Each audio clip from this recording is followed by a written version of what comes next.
మీ పేరులో 2 ఎస్సులు ఉన్నాయా? అలా ఉన్నట్లయితే మీకు ఇక నుండి అద్భుతమే. ఎందుకంటే ఈ ఎస్ అనే అక్షరానికి చాల్దియన్ సిస్టమ్ ప్రకారం కనుక వాల్యూ తీసుకున్నట్లయితే 3వ నంబర్ వస్తుంది. ఈ 3వ నంబర్ అంటే గురువుకు సంబంధించిన నంబరు. 2026 సంవత్సరానికి రాజుగా వివరించేది గురువే కాబట్టి ఈ 2 ఎస్సులు ఉన్నవారు ఇక నుండి దూసుకుపోయే అవకాశాలు ఎక్కువగా ఉన్నాయి. ప్రతి విషయంలో, మ్యారేజ్ విషయంలో, అదేవిధంగా సంతాన విషయంలో, సంతానాలు లేని వారికి సంతానాలు కలుగుతాయి. జాబ్ విషయంలో మీరు ముందంజలో ఉండే అవకాశం ఉంది.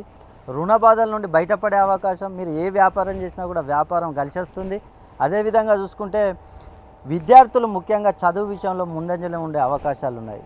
మీకు అనేక కుటుంబ సమస్యల నుంచి బయటపడే అవకాశం, అదేవిధంగా ఆరోగ్యపరంగా కూడా మీకు ఉపశమనం అనేది లభిస్తుంది. కాబట్టి మీ పేరులో 2 ఎస్సులు కానీ ఉన్నట్లయితే, మీకేమైనా సమస్యలు ఉన్నట్లయితే, మీ పేరులో సంఖ్యాబలం లేకపోవడం వలన ఇట్లాంటి సమస్యలు వస్తూ ఉంటాయి. కాబట్టి మీరు మీ యొక్క గోచారాన్ని, గ్రహచారాన్ని రెండింటిని మెర్జ్ చేసుకొని పోయినట్లయితే మీరు ఈ సమస్యల నుంచి బయటపడే అవకాశం ఉంటుంది.